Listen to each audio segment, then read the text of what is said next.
안녕하십니까. 반갑습니다. 오늘도 기초과정의 마지막 주차인 7주차입니다. 기초과정이 마쳐지면 이제 본격적인 학습으로 들어가는 이론 과정에 들어가게 됩니다. 마지막 주차니까 끝나고 나서 이제 기본 과정에 관한 언급도 살짝 하겠습니다. 오늘 우리가 공부할 내용들에 대해서 점검을 좀 해볼게요. 7주차 학습 주제는 감정평가론입니다. 감정평가 기초이론 부분이 처음에 시작되고요. 그 다음 이게 이제 총 4개 파트인데 첫 번째 파트고 부동산의 가격이론, 사실은 가격이라 했지만 프라이스에 관한 이론이 아니고 밸류에 관한 이론입니다. 그리고 이렇게 원가법, 거래사례 비교법, 수익환원법 이렇게 3개가 감정평가의 방식입니다. 감정평가의 방식이고요. 부동산 가격 공시제도. 그러니까 총 파트가 4파트죠. 하나, 둘, 셋, 넷 이렇게 네 파트인데 그 중에 이제 감정평가의 방식을 3개를 일부러 좀 자세히 해놨습니다. 자, 그러면 이제 우리 감정평가론의 출제 비중이 얼마나 되느냐 보면은 보통 한 6문제 정도가 많이 나왔고 간혹 7문제가 나오는데 33회 기준으로 7문제가 출제됐습니다. 그래서 출제 비중이 상당히 높은 파트인데요. 문제는 어렵지 않습니다. 왜 어렵지 않느냐? 그러니까 문제 패턴이 정형화되어 있어요. 그러니까 정형화되어 있다는 말이 뭐냐? 나오던 패턴대로 나온다는 얘기예요. 그러니까 여러분이 좀 정리를 하시면 이 부분은 상당히 많이 맞아요. 그러니까 한 7문제면 상당히 많이 맞는 것은 6문제 정도 맞을 수 있고요. 좀 잘하는 분은 다 맞아요. 감정평가로는 다 맞았다는 분 진짜 많아요. 그래서 감정평가로는 목표를 어떻게 잡아야 된다? 다 맞겠다고 목표를 잡으시기 바랍니다. 다 맞을 수 있기 때문에. 자, 그러면 감정평가의 기초 이론에서부터 시작해보죠. 자, 페이지는 137페이지입니다. 교재는 137페이지 열어두시고 이제 감정평가의 기초 이론부터 이야기를 시작해보자고요. 감정평가가 뭐냐? 감정평가가 뭐냐? 라는 거예요. 감정평가의 개념에서부터 시작할까요? 이렇게 돼 있어요. 감정평가의 개념에서 법령에 토지 등의 경제적 가치를 판정해서 그 결과를 가액으로 표시하는 것, 이렇게 감정평가의 개념을 이야기를 하고 있단 말이죠. 그런데 제일 먼저 토지 등이라는 말이 나와요. 그 토지 등에는 당연히 토지 들어가야 안 들어가요? 들어가겠죠. 건물도 들어가요. 토지도 들어가고 건물도 들어가요. 그러니까 부동산이에요. 부동산, 그 다음에 동산도 평가 대상의 경우가 있어요. 동산도 평가의 대상이 돼요. 그 다음에 기타 재산, 그 다음에 유가증권, 이런 것들이 싸잡아서 토지 등록에 들어가는 거예요. 그러니까 이런 것들을 평가한다. 그런데 어떤 걸 평가하느냐? 경제적 가치를 판정한다. 근데 경제적 가치를 판정한다는 말의 뜻은 뭐냐? 시장 가치를 판정한다는 뜻이에요. 시장 가치를 판정한다. 근데 그 결과를 판정해서 그 결과를 뭐로 표시하냐면 가액으로 표시한다. 근데 그것은 뭐냐면 화폐 금액으로 얼마라고 표시한다. 예컨대 1억 이렇게. 그러면 예를 들어서 건물이에요. 그럼 토지 등에 들어가는 거 맞죠? 그리고 얘의 뭐를 구한다? 시장 가치. 이것의 시장 가치가 어떻게 되느냐? 시장 가치를 구하는 거예요. 그런데 시장 가치를 구해서 얼마냐? 1억이다. 그러면 1억이라고 이렇게 금액으로 표시하는 것. 이게 감정평가라는 거예요. 됐죠? 그래서 토지 등의 경제적 가치를 시장 가치예요. 판정해서 얼마냐? 이렇게 금액으로 표시하는 거예요. 그런데 이제 시장 가치를 구하는 거지만 법령에 경제적 가치를 판정한다고 되어 있으니까 여러분은 경제적 가치라고 표현을 하는 게 맞아요. 그 경제적 가치가 잘 알고 보면 시장 가치예요. 그 다음 감정평가의 개념이 그러하고요. 자, 이제 우리 현황평가와 조건평가에 대한 이야기를 좀 해보려고요. 현황평가와 조건평가에 관한 이야기를 좀 해보려고요. 현황평가는 뭐고 조건평가는 뭐냐? 여러분 이게 토지인데요. 지목이 전이에요. 그러니까 지목이 전이다라고 하는 이 표현이 부담스럽지 않고 그냥 들리죠. 그게 무슨 말인지 알죠? 지목이 뭐예요? 전이 뭐예요? 이건 아니죠. 그죠? 왜냐하면 우리는 공시법을 들었기 때문에. 그럼 이제 지목이 전이에요. 제가 이제 자연스럽게 말할 수 있어요. 지목이 전인 토지예요. 근데 전이 뭐예요? 밭이에요. 그런데 여기 주택이 이렇게 있는 거예요. 저 시골에 가면 저런 일이 있어요. 그럴 때 만약에 이걸 평가한단 말이에요. 뭘 평가하냐면 저 땅을 평가하려고 해요. 저 땅을 평가할 때 현장에 가서 이렇게 봐요. 여러분 이걸 볼 때 이 땅이 뭐로 보이겠냐는 거죠. 뭐로. 예를 들어서 대로 보이는지 아니면 즉 대로 평가할 건지 전으로 평가할 건지 뭐로 보일까요? 대로 보이겠죠. 지목이 눈에 보이는 사람은 없겠죠? 그죠? 공식 선생님 눈에 보일라나? 안 보이겠죠? 그럼 지목이 눈에 보이는 사람은 없을 테니까 저게 대라고 짐작이 되겠죠. 그럼 대로 평가한다. 그럼 눈에 보이는 대로 평가죠. 현재 상황대로 평가하는 걸 뭐라고 그래요? 현황 평가라고 그래요. 현재 상황은 눈에 보이는 상황은 대로 보일 거니까 그게 현황이다 그 말이에요. 그럼 현황 평가란 뭐냐?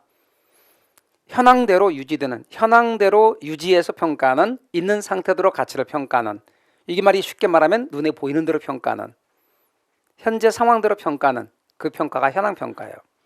근데 원래 지목이 뭔가 알아봤어요. 원래의 지목이 뭔가 알아봤더니 원래의 지목이 전이더라. 그럼 원래의 지목을 따져서 원래의 지목을 전제로 평가하는 것, 그게 뭐다? 전으로 평가하는 거예요. 따라서 조건평가예요. 조건평가는 원래의 지목을 전제로 해서 평가하는 것, 따라서 새로운 상태 발생을 상정해서 또는 조건이 성취되는 경우로 전제로 해서 평가하는 것, 이게 뭐라? 조건평가죠. 그래서 여러분 현황평가와 조건평가가 있더라. 감정평가사들을 보고 감정평가하라고 했더니 너무나 조건부평가가 남용되는 경향이 있더래요. 그래서 우리나라 감정평가 규칙에서는 현황을 기준으로 평가하세요 이렇게 하고 있어요. 그러니까 뭐가 원칙? 현황평가가 원칙이에요. 따라서 우리나라 감정평가는 현황평가가 원칙이다. 그래서 앞으로 감정평가 기준, 그 감정평가에 관한 규칙에서 현황평가가 원칙인 것처럼 말하고 있어요. 근데 원칙이 여러 개 나와요. 현황과 조건부 중에서는 현황이 원칙이다 그 말이에요. 또 다른 거 가면 또 원칙이 또 있어요. 그러면 지난번에는 현황이 원칙이라더니 이번엔 이게 원칙이라고 말하면 도대체 원칙이 뭔가요? 이렇게 말하는 분이 있는데 여러 개 중에서 몇 가지 중에서는 요게 원칙, 이렇게 몇 가지 중에서는 요게 원칙 이렇게 하는 건데 현황과 조건부 중에서는 현황이 원칙 그런 뜻이에요. 그 다음 기한부 평가와 소급 평가를 이야기해 볼게요. 기한부 평가와 소급 평가를 이야기할 때 이제 시간의 흐름을 나타내기 위해서요. 이렇게 현재 시점은 2022년 12월 20일이라고 가정을 해보자고요. 그러면 현재 시점이 2022년 12월 20날이라고 가정을 하고 예컨대 과거의 어느 시점, 예를 들어서 2021년 12월 15일 이렇게 과거의 어느 시점과 미래의 어느 시점을 딱 말할 수 있어요. 미래의 어느 시점은 2023년 7월 1일 아직 오지 않은, 그러면 이 시점에서 현재 시점에서 과거의 어느 시점 이 날짜를 딱 정해서 이 날짜 기준으로 해서 평가해 주세요. 저게 기준 시점이 되고 이 날짜 기준으로 평가해 주세요. 이럴 때 소급 평가라 그래요. 그렇지 않고 아직 도래하지 않은 미래의 어느 시점인 2023년 7월 1일 기준으로 평가해 주세요. 이러면 기한부 평가예요. 미래의 어느 시점을 기준 시점으로 정하면 기한부 평가예요. 이제 용어 설명이 좀 필요해요. 기준 시점이라고 해놓은데 저 기준 시점이라고 하는 말이 뭔가, 자 그걸 먼저 잡고 돌아오기로 해요. 자 기준 시점에 대한 이야기입니다. 기준 시점이란 여러분 부동산의 가격은 변해요 안 변해요? 변해요. 시간의 흐름에 따라 변해요. 1억이던 것이 1억 1천이 되고 1억 2천이 되고 변한단 말이에요. 그러니까 도대체 언제 1억인지 딱 날짜를 정해야 돼요. 언제 기준으로 1억인지 그게 기준 시점이에요. 기준 시점은 그래서 뭐냐면 대상 물건의 감정평가액을 결정하는 기준이 되는 날짜예요. 뜻이 그래요. 자, 기준점의 뜻이 뭐냐면 부동산 가격은 변함으로 또는 부동산의 가치는 변함으로 이제 그 가치가 1억이라고 하는 시점, 평가의 기준이 되는 시점, 그걸 기준 시점이라 한다. 그런데 기준 시점을 정할 때 기준 시점에 원칙이 있어요. 원칙은 뭐냐? 가격조사 완료한 날짜예요. 대상 물건의 가격조사 완료한 날짜예요. 대상 물건의 가격조사 완료한 날짜인데 다만 기준 시점은 미리 정하였을 때 그 날짜에 가격조사가 가능한 경우에만 기준 시점으로 할 수 있어요. 그래서 원칙은 가격조사 완료한 날짜다. 다만 기준 시점을 미리 정했을 때 그 날짜에 가격조사가 가능한 경우만 기준 시점으로 할 수 있다. 예컨대 말입니다. 2022년 12월 20날 감정평가 의뢰를 했어요. 평가 의뢰인이. 그래 평가 의뢰를 오후에 하는 바람에 그 다음 날 12월 21일 그 다음 날부터 가격 조사를 시작했어요. 그런데 서둘렀죠. 뭐 크리스마스는 가족과 함께 그래서 크리스마스 안 넘기려고 23일까지 서둘러서 가격 조사 완료했어요. 그리고 평가 보고서를 작성을 해서 24일 오전에 평가 보고서를 작성해서 제출했어요. 자, 그렇다면 가격 조사 완료한 날짜가 언제예요? 12월 23일 날 이 날짜가 기준 시점이 된다 이 말이에요. 말뜻 이해가 되셨죠? 그러면 이제 가격 조사가 그런데 이 날짜가 원칙이지만 그런데 기준 시점이 미리 정해졌을 때 그리고 그 날짜에 가격 조사가 가능하다면 과거나 미래도 기준 시점이 될 수 있다요, 없다요? 있다요. 그러니까 이렇게 과거의 어느 시점을 기준으로 해서 평가해 달라고 했고 기준 시점이 정해졌어. 그리고 멀지 않은 과거에서 가격 조사가 가능하다면 이 날짜가 기준 시점이 될 수 있고 그렇게 평가하는 건 뭐라고요? 소급 평가예요. 소급 평가는 그래서 과거로 가는 거고 기한부 평가는 미래의 어느 특정 시점을 기준 시점으로 하는 거예요. 그래서 이 기한부 평가는 미래의 어느 특정 시점을 기준 시점으로 해서 평가하는 건데 장래에 도달할 확실한 일정 시점을 기준으로 해서 평가하는 것. 분양 시점이 확실한 아파트의 평가는 기한부 평가할 수 있고요. 소급 평가는 과거의 어느 시점을 기준으로 해서 부동산을 평가하는 거예요. 이때 다툼이 생겼어요. 다툼이 생겨가지고 이 날짜 기준으로 좀 해야 될 필요가 있는 거지. 어떤 이야기냐면 갑돌이가 을돌이한테 땅을 팔았는데 뭐 어떻다고 막 다 말해서 갑돌이의 이야기를 듣고 땅을 샀거든요. 나중에 알고 보니까 새끼가 사기친 것 같아. 그래가지고 어디 한번 좀 혼 좀 나보라고 소송을 제기했거든요. 그래서 이렇게 민형사사건의 유력한 증거로서의 평가, 그때 시점으로 돌아가서 평가하는 것, 이게 소급. 제 말 이해가 되셨죠? 단 이건 안 돼. 이날 평가 의뢰할 때 과거는 과거인데 임진왜란 때 기준으로 좀 평가해 주세요. 이건 안 돼. 왜 안 될까? 너무나 먼 과거여서 뭐를 못해? 가격 조사를 못해. 이날 2300년 7월 1일 기준으로 좀 해주세요. 이것도 너무 먼 미래여서 가격 조사를 못해. 따라서 두 가지 조건이 다 있어야 돼요. 날짜가 딱 정해져야 되고 과거나 미래로, 그 다음에 가격 조사가 가능해야 돼. 그렇다면 그 날짜가 기준 시점이 될 수도 있다. 그러나 그렇지 않으면 일반적으로는 가격 조사 완료한 날짜를 기준 시점으로 한다. 아시겠죠? 그 다음 개별 평가라는 게 있어요. 부동산은 평가할 때 물건마다 개별로 평가하는 게 원칙이에요. 그럼 이제 우리는 여기에서 감정평가에 관한 규칙 제7조에 개별평가라는 게 있고 일괄평가라는 게 있고 구분평가라는 게 있고 부분평가라는 게 있어요. 지금 몇 개예요? 4개 중에서 원칙은 개별평가예요. 얘가 원칙이에요. 그래서 감정평가는 물건마다 개별로 평가해야 된다. 이게 원칙. 그럼 아까는 현황과 조건부 중에서 뭐가 원칙? 현황평가가 원칙. 여기서는 무슨 평가가 원칙? 개별평가가 원칙. 자, 이거 말고 일괄, 구분, 부분이 있어요. 요건 예외야. 저게 원칙이고. 그러면 얘는 뭐뭐뭐 하여야 한다. 그치? 이렇게. 하여야 한다. 이렇게. 근데 얘네들은 할 수 있다요. 그러면 일괄평가의 경우로 예를 들자면 말이죠. 일괄하고 구분을 대비시켜 볼게요. 일괄평가. 자, 하기 전에 여러분 이게 땅이고 이게 건물이에요. 그럼 물건이 두 개죠. 두 개의 물건이잖아요. 그러면 이게 땅이고 이게 건물이면 두 개의 물건인데 쟤네 둘이 일체로 거래가 되면 이렇게 함께 돼. 그러면 토지 건물 함께 하나의 부동산을 5글자로 뭐라고 그래요? 무슨 부동산? 그렇죠. 복합부동산 그런다 그랬죠. 우리말로 함께가 복합이라 그랬죠. 그러니까 토지 건물 함께 하나의 부동산이 복합부동산이다 이 말이죠. 자, 이 경우는 원칙은 토지라는 물건과 건물이라는 물건을 개별로 평가하는 것이 원칙이나 토지와 건물이 일체로 거래가 되거나 용도상의 불가분의 관계가 있다면 일괄하여 평가할 수 있다 그런 얘기입니다. 그래서 여러분 둘 이상의 대상 물건이 일체로 거래가 되거나 대상 물건 상호 간에 용도상 불가분의 관계가 있는 경우에는 일괄하여 감정평가할 수 있다. 그치? 할 수 있다요. 하여야 한다가 아니고. 그래서 여러분 복합부동산의 경우는 감정평가할 때 그래서 일괄평가한다고요. 대표적인 예가 복합부동산이에요. 자, 그 다음에 여러분, 이게 하나의 건물이에요. 일부러 색깔을 달리한 거예요. 왜냐하면 주거용 부분과 상업용 부분을 표시하기 위해서. 여기는 주거용 부분이고요, 여기는 상업용 부분이고요. 근데 건물이 하나의 건물인데 이렇게 용도가 서로 다른 건물을 네 글자로 무슨 건물이라 그래요? 무슨 건물? 다시 한번요. 용도가 서로 다른 게 함께 있죠. 용도가 서로 다른 건물이 함께 있잖아. 이게 무슨 건물이라고 하냐고. 복합 건물이라 그래. 여러분 대표적으로 주상복합 이렇게 말하잖아. 그 주상복합 건물을 아시면서 왜? 그죠? 이게 주상복합 건물이야. 그 복합 건물이라고 한다고. 그래서 여러분 복합 건물은 그러니까 생전 처음 들어본 것처럼 하지만 알고 있는 것도 되게 많단 말이에요. 내가 그건지 몰라서 그렇지.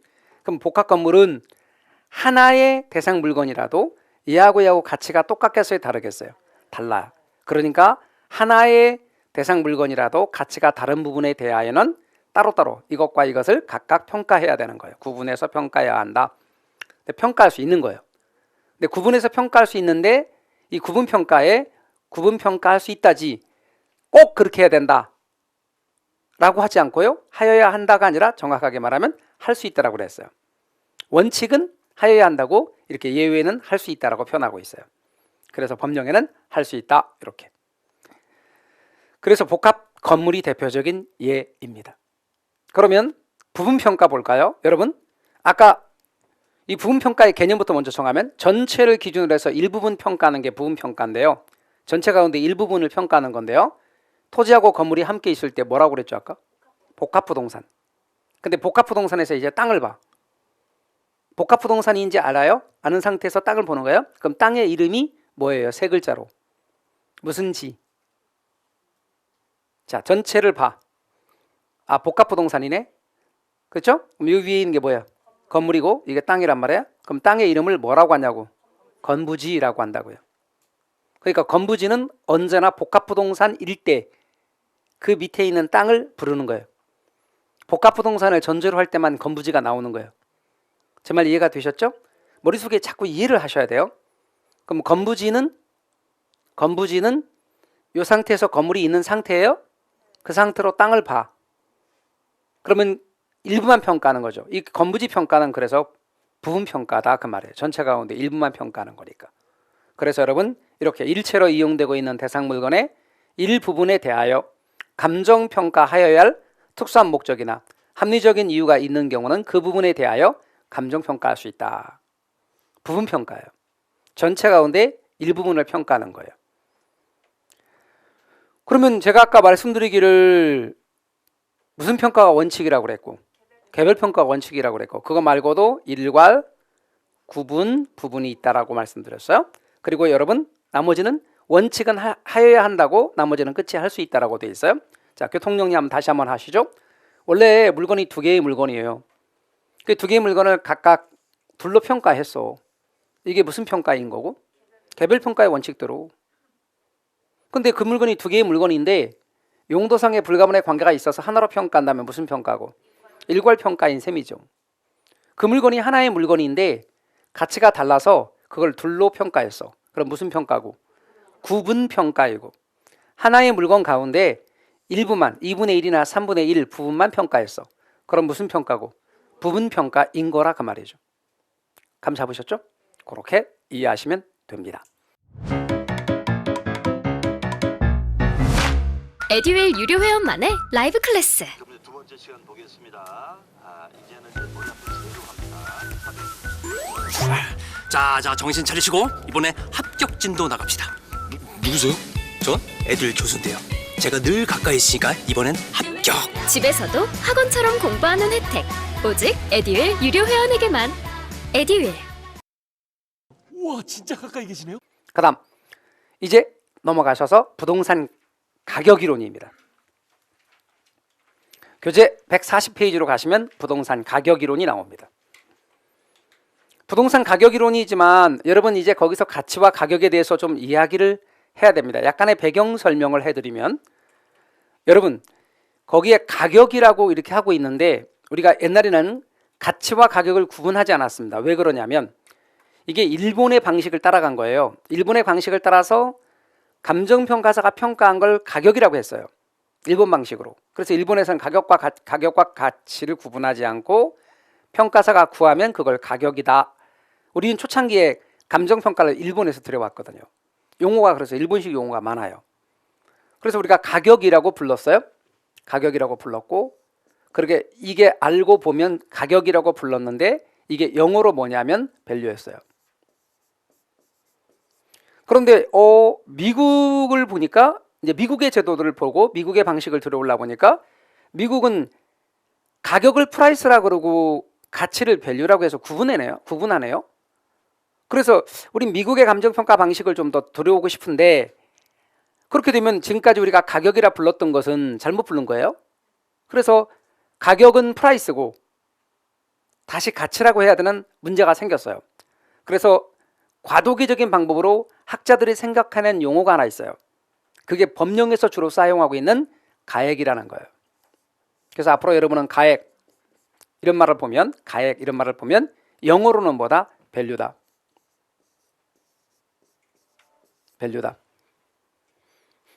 그리고 여러분 적상가액, 비중가액, 수익가액, 얘네들을 시산가액, 가액을 구한다. 이렇게 말할 때 가액은 밸류예요. 그런데 가치와 가격, 지금 우리가 부동산의 가치와 가격 할 때 가치는 앞으로 이제 미국에서 우리가 감정평가론에서 가치라고 말할 때 이 가치는 당연히 밸류예요.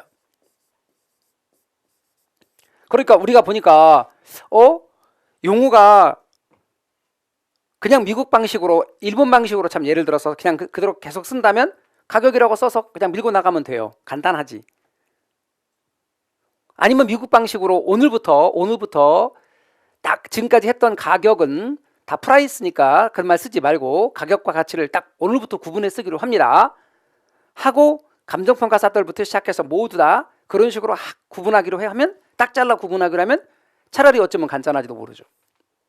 그런 과도기적인 방법으로 가액이란 말을 만들어 놓다 보니까 우리는 지금 공부할 때 세 가지를 공부해야 되는 일이 발생했습니다. 이게 어쩌면 약소국의 서름일 수도 있습니다. 자, 그러면 여러분이 이렇습니다. 앞으로 감정평가론의 가치라고 부르는 건 전부 뭐예요? 밸류. 가액이라 부르는 건 다 뭐예요? 밸류. 그런데 웃기는 거는 가격이라 부르면서도 그게 밸류란 말이에요. 왜? 감정평가론에서 이거는 100% 밸류지만 이거는 10중 8구 밸류예요. 어떤 경우는 가격이라고 부르는데 다 밸류냐? 이게 관행처럼 아직도 여러분 가격이라 부르면서도 관행처럼 밸류라고. 그러니까 우리 책 제목이 파트가 뭐예요? 부동산 가격 이론이죠. 그건 제가 마음대로 정한 게 아니고 국토부의 표준 목차예요. 국토부에서 정해준 표준 목차인데 그 국토부의 표준 목차에서 부동산 가격 이론은 프라이스의 이론이 아니고 밸류 이론이에요. 감정평가론에서 분류하는 바로 가격 이론이라 그 말이에요.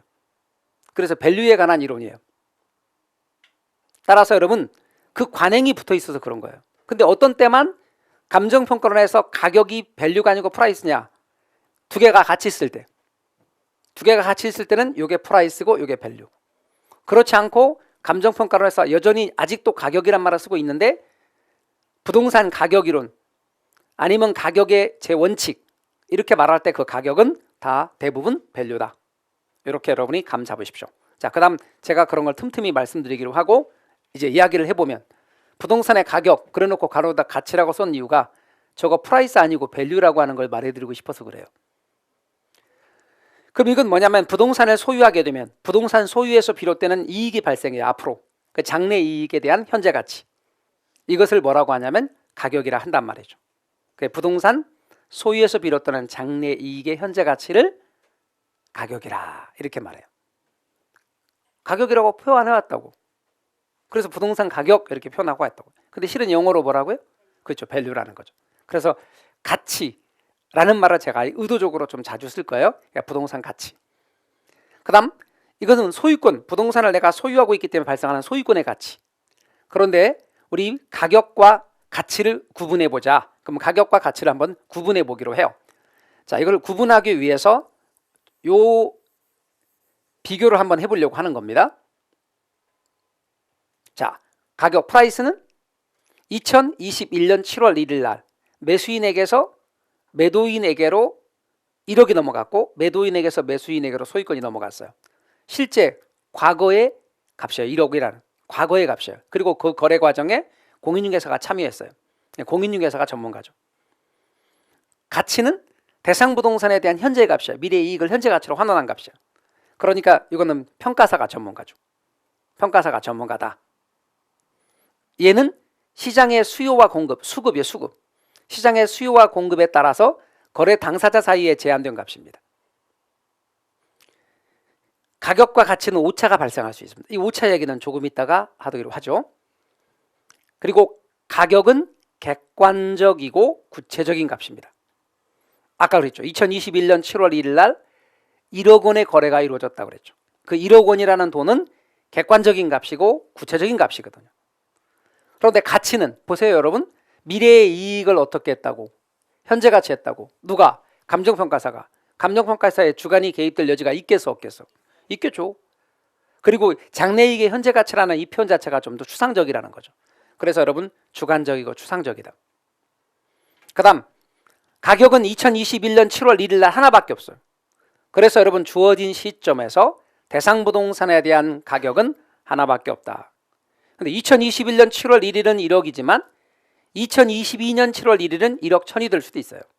그래서 시점, 주어진 시점에서 가격은 하나입니다. 이런 연유 때문에 기준 시점이라는 것들이 필요한 거예요. 가치 역시 마찬가지입니다. 가치는 평가 목적에 따라서 어떤 목적으로 평가되냐에 따라 얘는 하나밖에 없지만 얘는 여러 개가 존재합니다. 가치는 여러 가지다. 예를 들면요. 어떤 부동산이 있는데 그 부동산을 예를 들어서 돈을 빌리기 위한 목적으로 평가한다. 담보가치가 있는가 없는가 평가한다. 그때 담보평가하고요. 담보평가를 통해서 구한 가치하고요. 세금을 부과할 목적으로 평가한 가치하고 달라요. 보상을 목적으로 하는 평가를 한 가치가 또 달라요. 가치가 이렇게 어떤 목적으로 하는 가치냐에 따라서 가치가 여러 가지가 존재한다. 그래서 가치는 여러 가지다. 가격은 하나다. 가치는 여러 가지다. 이걸 나중에 가치의 다원적 개념이라고 말할 거예요. 자, 그 다음 제가 아까 가격과 가치는 오차가 존재한다 그랬어요. 이 둘 사이는 오차가 존재한다라고 그랬어요. 자, 그러면 예를 들어서 부동산의 가치가 1억 원이라고 가정을 해봐요. 어떤 부동산의 가치가 1억 원입니다. 그런데 이것을 살려는 사람이 많잖아요. 가격은 1억 1000이 될 수도 있어요. 살려는 사람이 많으면. 근데 살려는 사람이 적잖아요. 그러면 9천이 될 수도 있어요. 단기에 이렇게 가격은 가치로부터 괴리가 발생할 수 있어요. 공교롭게도 1억이 될 수도 있어요. 그러니까 단기에는 가치와 가격은 달라질 수 있어요. 괴리가 발생할 수 있다. 근데 이럴 때 이렇게 되면요. 사람들은 되게 안 살려고 그래요. 가치보다 가격이 높이 표시되어 두면 앞으로 떨어질 가능성이 있기 때문에 안 사려는 경향이 있고 결국은 가격은 떨어지게 돼요. 이런 경우는요. 사람들은 살려는 경향이 있어요. 가격이 가치로부터 괴리됐는데 낮게 표시되잖아요. 그럼 올라갈 수 있어요. 그래서 얘는 상승할 수 있어요. 그래서 되게 장기에는 어떻게 돼요? 이게 상쇄되어서 가격과 가치가 일치하게 돼요. 그럼 단기는 괴리, 장기는 일치. 자, 그 다음에요. 부동산 가치는 어떤 특징을 갖고 있느냐? 제일 첫 번째는 교환의 대가인 교환 가치를 가액이라고 불러요. 자, 그럼 아까 제가 가액이 영어로 뭐라고 그랬어요? 네, 밸류라고 그랬어요. 교환의 대가인 교환 가치가 바로 가액. 용익의 대가인 사용 가치는 임료라고 그래요. 용익의 대가인 사용 가치를 임료 이렇게 말해요. 그래서 여러분 용익의 대가인 사용 가치를 임료, 렌트예요, 렌트. 그래서 가액과 임료라는 말의 의미를 알아두십시오. 가액과 임료 이렇게. 가액이라는 게 있고 임료라는 게 있다. 그 다음에 여러분 임료가 우리식으로 말하면 임대료예요. 그래서 가액과 임료가 있습니다. 그 다음 부동산에 관한 소유권, 기타 권리 이익의 가치. 그래서 부동산에 관한 소유권이라는 것은 여러분이 부동산을 산다. 그럼 내 거란 말이에요. 이 부동산의 소유권의 가치라는 거예요. 거기는 구체적으로 권리 이익의 가치인데 권리의 대표적인 예는 물권을 중심으로 하지만 물권, 채권 모두 다 포함이 됩니다. 그 다음에 이익의 대표적인 예는 권리금. 자, 부동산을 샀습니다. 1억입니다. 그런데 권리금이 1000만 원입니다. 그러면 여러분 1억인데 권리금이 1000만 원이면 여러분이 그걸 넘겨받으려면 얼마 있어야 돼요? 1억 1000. 따라서 권리금도 가치 개념 속에 포함시킵니다. 그다음 부동산 가치는 아까 제가 변한다 그랬죠. 그러니까 예컨대 2021년 7월 1일 날 기준하고 2022년 7월 1일 기준하고 분명히 부동산 가격은 달라서 변합니다. 이걸 변동의 원칙이라고 그래요. 별거 아니에요. 부동산 가격은 변한다는 원칙, 부동산 가치가 변한다는 원칙이 변동의 원칙인데, 그렇기 때문에 아까 뭘 명시해야 된다 그랬죠? 예, 기준 시점을 명시해야 됩니다. 그러면 방금 제가 이렇게 말씀드렸습니다. 2021년 7월 1일 기준으로 1억 원이다. 1억 원이다. 그런데 2022년 7월 1일 기준으로 해봅시다. 이때 얼마냐? 그런데 이 기간 동안의 가격 변동이 10% 가격이 상승했다고 합시다. 그럼 얼마라고 보는 게 정확하게 좀 타당합니까? 1억 1천으로 보는 게 타당하죠. 1억 1천으로 보는 게 타당하다. 이렇게. 이걸 뭐라고 하냐면요, 시점 수정이라 그래요. 뭐라고 한다고요? 네, 시점 수정. 이렇게. 그래서 기준 시점, 우리가 예컨대 보면 얘를 감정평가의 기준 시점이라고 합시다. 이게 거래 시점이라 합시다. 그럼 거래가 됐기를 이때 2021년 7월 1일 날 1억 원에 거래가 됐고, 이게 감정평가의 기준이 되는 시점이라고 하면 이 거래 시점에서의 가격을 기준 시점으로 맞춰서 조정하는 작업, 이걸 시점 수정이다 이렇게 말해요. 그래서 앞으로 여러분은 보시면 변동의 원칙 때문에 이런 단어가 항상 나오게 돼요. 그럼 앞으로 답을 되게 찍어내는 키워드가 뭐냐면 시점이란 말을 보게 되면 여러분 변동의 원칙 이렇게 딱 연상하시면 돼요. 문장 가운데서 시점이란 말이 나오네? 그럼 변동의 원칙과 관련이 있는 거예요. 자, 그 다음 개별적인 동기나 특수한 사정이 개입되기 쉽다. 여러분 가족 간의 거래는 아마도 싸게 거래가 됐을 가능성 많죠. 그렇죠? 또 친구 간의 거래도 약간 좀 싸게 거래가 됐을 수도 있죠. 사정상 급매하는 경우 분명히 가격이 정상적인 가격은 아니에요. 그럼 정상적인 가격이 아니라 어떠한 사정이 개입됐을 때 가격, 이게 바로 부동산에는 어떠한 사정이 개입될 때 가격이 있을 수 있단 말이에요. 그래서 그거를 그렇지 않은 상태로 바꿔놓는 거예요. 예를 들어 볼까요? 8천만 원에 친구 간의 거래가 이루어졌대요. 그런데 그 거래 사례는 20% 싸게 거래가 된 사례래요. 그러면 원래 얼마였을까? 1억. 이렇게 바꿔놓는 걸 사정보정이라 그래요. 여러분이 방금 하신 방식. 자, 8천인데 20% 싸게 거래가 됐다는 이야기를 듣고 어떻게 1억인지 알았냔 말이에요. 그렇게 1억으로 바꾸는 방법, 그걸 나중에 알려드린단 말이에요. 근데 지금 여러분이 짐작하셨듯이 그렇게 바로 하실 수 있는 분들은 공식이고 뭐 필요 없어요. 근데 나는 왜 8천인데 20% 싸게 거래가 됐다는 말을 듣고 1억인지 모르겠어요 하시는 분들을 위해서 그것을 바꿔놓는 법, 그게 사정보정치를 알려드려요. 그러면 8천에다 얼마를 곱하면 1억이 될까요? 여러분은 짐작으로 그냥 8천에다가 20% 하락했으니까 1억 이렇게 짐작을 했지만 말이죠. 거기다 무엇을 곱하면 1억이 되는지, 자, 핸드폰에 잠시 앱을 꺼내십니다. 다음 우리가부터는 이제 핸드폰 앱은 필요 없어요. 핸드폰 앱은 절대 열면 안 돼요. 시험장이 못 갖고 들어가니까. 핸드폰에 계산기 앱입니다. 자, 8천만 원인데 만 원은 신경 쓰지 말고 8천만 누르십니다. 곱하기 1.25. 그럼 만이 나올 겁니다. 맞습니까? 만이 1억이거든요. 그러니까 1.25란 말이야. 그 1.25를 어떻게 계산하는지 알려드린다고. 그게 사정보정치라고. 그런데 그게 되게 간단하단 말이에요. 그래서 여러분요, 사정보정은 어떤 사정이 개입됐을 때 그걸 그렇지 않는 상태로 정상화시키는 것, 그게 사정보정. 시점 수정은 거래 시점의 가격하고 기준 시점의 가격이 시간적 차이가 발생하는데 가격 변동이 있다면 이걸 반영하는 거, 그게 시점 수정. 자, 시점 수정, 사정 보정, 이런 말의 의미를 감을 잡으십시오. 좀 이따 또 나옵니다. 직장 다니면서 시험 합격하기가 쉽지 않아요. 혼자 공부하면 물어볼 데도 없고, 에듀윌 유료 회원은 평일 야간에도 심지어 주말에도 밀착 관리를 해주니까 의지가 많이 됐어요. 에듀윌은 합격의 지름길입니다. 그 다음 부동산 가치의 발생 요인입니다. 부동산 가치 발생 요인은 제일 첫 번째는 효용인데요. 효용을 좀 더 풀어 알아듣게 말하면 유용성입니다. 유용성을 더 알아듣게 쉬운 말로 써보면 쓸모성입니다. 한마디로 말하면 쓸모가 있으면 효용이 있다는 뜻이고 가치가 발생합니다. 근데 여러분 가장 알아듣기 쉬운 쓸모성이라는 말은 시험에 나오지 않습니다. 그보다 덜 하긴 하지만 알아들 수 있는 유용성이란 말도 시험에 많이 나오진 않습니다. 시험에는 효용이라고 나옵니다. 그럼 효용은 뭔데?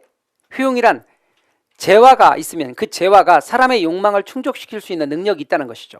그러니까 여러분 인간의 필요나 욕구를 충족해 줄 수 있는 재화의 능력을 가리켜서 효용이라고 말합니다. 예를 들어 주거용 부동산이라고 한번 해볼까요? 부동산이 주거용 부동산이면 어떤 것이 유용성, 말하자면 효용을 나타내냐면 쾌적성입니다. 그런데 쾌적성만 말하면 절대 안 됩니다. 여러분 쾌적성만 말하면요, 우리 그 TV에 보면 구해주 홈즈 이런 프로그램 같은 게 있습니다. 그런 거 보면 진짜 전원주택 같은 경우 나오면 막 충동을 느껴요. 이야, 너무너무 저기로 이사 가고 싶다. 저기로 이사 가고 싶다. 막 이렇게 의뢰인이 그 집을 고르지 않으면 따로 연락을 해서라도 막 가고 싶은 그런 막 충동을 느낄 만큼 그런 막 좋은 집들. 근데 그런 집에 간 사람들이 왜 다 후회를 하느냐? 진짜 쾌적해. 가면 그럼 쾌적만 해. 쾌적만 한다고. 뭐가 떨어져?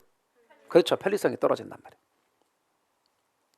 이것 때문에 다시 돌아오게 되는 가장 거대한 원인이 되는 거예요. 그래서 주거용 부동산은 쾌적성에다 뭐가 더해져야 된다?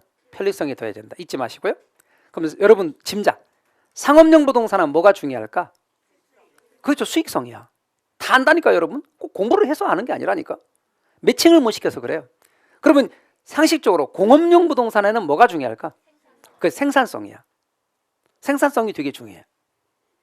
그것들이 다 효용이라고. 그러니까 주거용 부동산의 쾌적성과 편리성이 더해지면 효용성이 되게 큰 거야. 다시 말하면 유용성이 되게 높은 거야. 그래서 그런 걸 다 서로 살라고 그래. 그러니까 수요에 영향을 미친다고 얘는. 또요? 부동산의 상대적 희소성이란 말은 뭐냐면 인간의 욕망은 끝도 없어요. 그 끝도 없는 욕망을 충족해주는 재화는 한정돼 있어. 인간의 욕망에 비해 재화는 그 욕망 충족 수단인 재화는 양적으로 질적으로 한정돼 있다는 거예요. 부족하다는 거예요. 다시 말하면 수요에 비해 공급이 부족하다는 거예요. 그래서 얘는 공급에 영향을 미치는 요인이지. 세 번째는 유효수요. 유효수요는 언제나 구매력이 뒷받침된 수요를 유효수요라 그래요. 구매력이 뒷받침된 수요를 가리키는 거예요. 그 유효수요. 지불 능력을 말하는 거예요. 돈이 있어야 된다는 뜻이에요. 돈이 있어야 돼요. 그래서 지불 능력을 나타낸다. 알아두시고. 그래서 여러분 수요에 영향을 미치는 요인. 그 다음 네 번째는 부동산의 이전성. 부동산의 이전성이란 소유권의 법적 이전을 가리키는 거예요. 양도 가능성을 말한다 그 말이에요. 물리적 이전이 아니에요. 물리적으로 부동산이 넘어간다 그런 뜻이 아니고 소유권의 법적 이전을 가리키는 거예요. 가치가 발생하려면 이렇게 있어야 된다. 그래서 효, 상, 유, 이 이렇게. 여러분은 효상유의가 발음하기 어려워서 나는 유가 두 개니까 유유상이 뭐 그렇게 해도 상관없어요. 유유상이라고. 그런데 시험에는 효용이라는 말이 더 많이 나온다는 건 알아두십시오. 그래서 효상유의라고 저는 말할게요. 효용은 수요, 상대적 희소성은 공급, 유효, 수요, 수요에 영향을 미치는 요인입니다. 그렇게 알아두시면 좋고 어렵지 않습니다. 당연히 효용이니까 수요에 영향을 미치겠고 수요에 비해서 공급이 부족하다는 뜻이니까 공급에 영향을 미치는 거고 유효, 수요는 수요잖아요. 어차피 수요에 영향을 미치는 요인이고 얘는 경제적 측면이 아닙니다. 얘 셋은 경제적 측면이지만 얘는 법률적 측면이기 때문에 구분이 따로 됩니다. 옛날에는 이렇게 세 개만 인정했어요. 그러다가 요즘에는 학자들이 법률적 측면까지 넣어서 효상유의 이렇게 네 가지가 가치 발생 요인으로 이야기가 되어지죠. 그 다음 시장 가치입니다. 여러분 시장 가치가 이렇게 길어요. 제가 줄여서 감칙이 뭐냐면 감칙이 뭐냐면 감자를 굽는 규칙 그런 뜻이 아니고 감정평가에 관한 규칙을 줄여서 제가 감칙이라고 했습니다. 너무 길어서. 그럼 뭐라고요? 감정평가에 관한 규칙. 그러니까 우리가 배우는 대부분의 내용이 감정평가에 관한 규칙인데 거기에 2조 1호에 이렇게 돼 있습니다. 그래서 감정평가의 대상이 되는 대상 물건이 통상적인 시장에서 충분한 기간 거래를 위하여 공개된 후 그 대상 물건의 내용에 정통한 당사자 사이에 신중하고 자발적인 거래가 있을 경우 성립될 가능성이 가장 높다고 인정되는 대상 물건의 가액을 말한다. 여러분 너무 길어요. 그죠? 너무 길어요. 그래서 너무 길기 때문에 제가 이 부분의 경우에 시험에 나오거든요. 이게 나와요. 이게 자주 나온다고. 그러면 이걸 알아봐야 돼. 그럼 여러분이 여기에 들어가 있는 게 5가지야. 5가지 조건이 들어가 있는 걸 기억하시면 됩니다. 첫 번째는 대, 그 다음에 두 번째는 통, 그 다음에 세 번째는 충, 그 다음에 네 번째는 정, 5번째는 자. 그래서 여러분 그렇게 5가지가 들어가 있다는 걸 알아두시면 좋겠어요. 대, 통, 충, 정, 자. 그렇게 5가지 조건이 문장에 들어가 있는지를 아시면 좋겠고, 나 그것도 모르겠어. 그러면 나중에 그냥 길다 그러면 돼. 길다. 길어. 그럼 부동산학 개론 전체에서 문장 길다라고 하는 건 얘 하나밖에 없어, 제가. 그럼 긴 게 얘 하나밖에 없느냐? 그건 아니야. 딴 건 나오는 건 다 체킹해 드리는데 여러분이 유일하게 앞으로 제가 길다라고 말하는 건 얘만 길다라고 할 거라고. 대, 통, 충, 정자. 대통, 충정자. 그렇게 5가지가 들어가 있어야 돼요. 그런데 그 5가지가 들어가 있다는 걸 파악하셔도 되고 그냥 길다라고 파악하시는데 정확하게 얼마만큼 긴지도 제가 말씀드릴게요. 시험에 시험지가 규격이 있어요. 산업인력공단에서의 시험지는 규격이 있단 말이에요. 그 시험지 규격으로 실제 냈던 게 4줄 반으로 나왔어요. 4줄 반. 그러니까 글자를 좀 줄여서 압축해도 적어도 3줄 반은 돼야 돼. 그러니까 에듀윌 모의고사에서 여러분이 봤을 때 3줄 반 정도는 나와줘야 돼. 근데 시장가치를 기술하면서 3줄 반 정도 이상 나왔다 그럼 이거 맞다라고 생각하시면 돼. 근데 2줄로 돼 있네? 그건 틀린 거야. 볼 것도 없이 그냥. 절대 2줄로 기술할 수 없어. 왜? 대통, 충정자가 다 들어가야 돼요. 그러니까 앞으로 5가지 대상 물건, 통상적인 시장, 충분한 기간, 정통한 당사자, 자발적인 거래, 대통충정자. 그래서 여러분께서는 그렇게 시장 가치의 조건도 알아두십시오. 근데 아까 제가 말씀드리기를 그 시장 가치는 감정평가사가 평가할 때 구한 가치가 시장 가치라고 그랬죠. 경제적 가치. 맞죠? 그래서 경제적 가치가 시장 가치다. 이렇게 여러분이 알아두셔야 됩니다. 대상 물건, 통상적인 시장, 충분한 기간, 정통한 당사자, 자발적인 거래, 이렇게 여러분이 5가지 조건 알아두시면 좋겠고요. 그 다음 부동산 가치가 어떻게 결정되는지 가치 결정 과정 책은 없어요. 왜? 이건 제가 그냥 쭉 정리를 해드리는 거니까. 자, 잘 봐봐요. 요게 지금 우리가 배우는 파트 2장 전체의 체계니까요. 한번 봐보시죠. 여러분 공법 같은 절차법에서는 체계도가 되게 중요해요. 전체적인 체계가 되게 중요하다고. 그러나 우리가 배우는 이런 학문에서는 절차적인 측면이 나올 때는 체계가 중요할지 몰라도 학문에서는 체계보다 개념이 중요해요. 그러나 여기는 한번 체계를 잡아둘 필요가 있기 때문에 한번 흐름을 보자고요. 자, 이 부동산 가치를 평가하는데 직접적으로 영향을 미치는 요인이 부동산 가치 발생 요인이에요.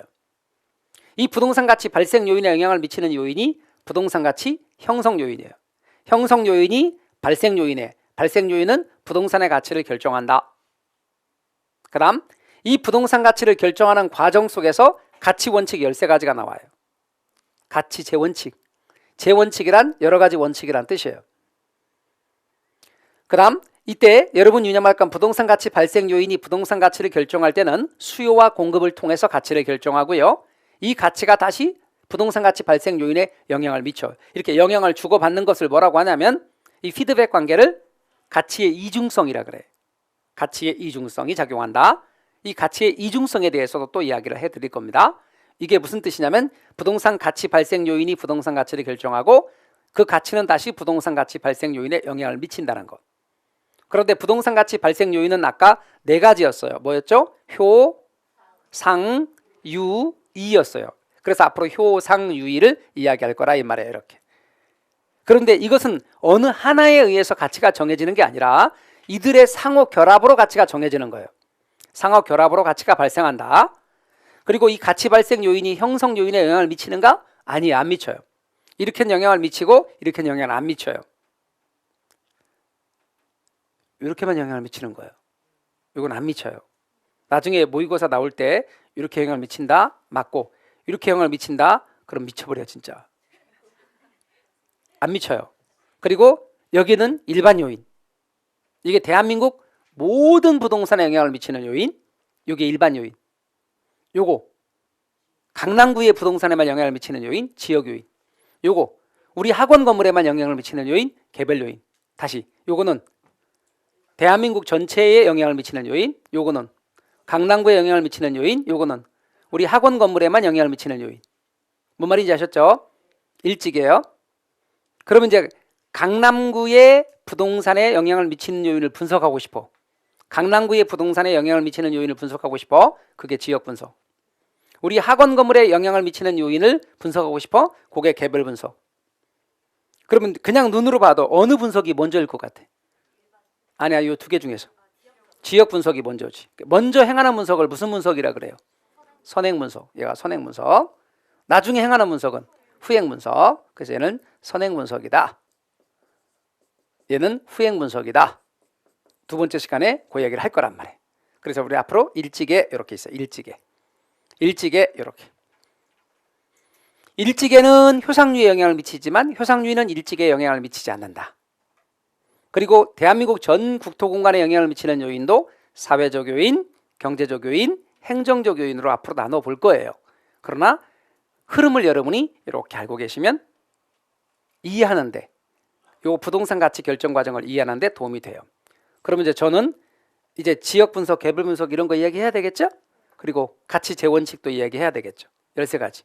그러니까 안 한 게, 여기서 안 한 게 지역 분석, 개별 분석, 가치 재원칙. 그러면 이제 우리는 자연스럽게 지역 분석과 개별 분석으로 넘어가야 되거든요. 우리 쉬었다가 저기로 가도록 할게요.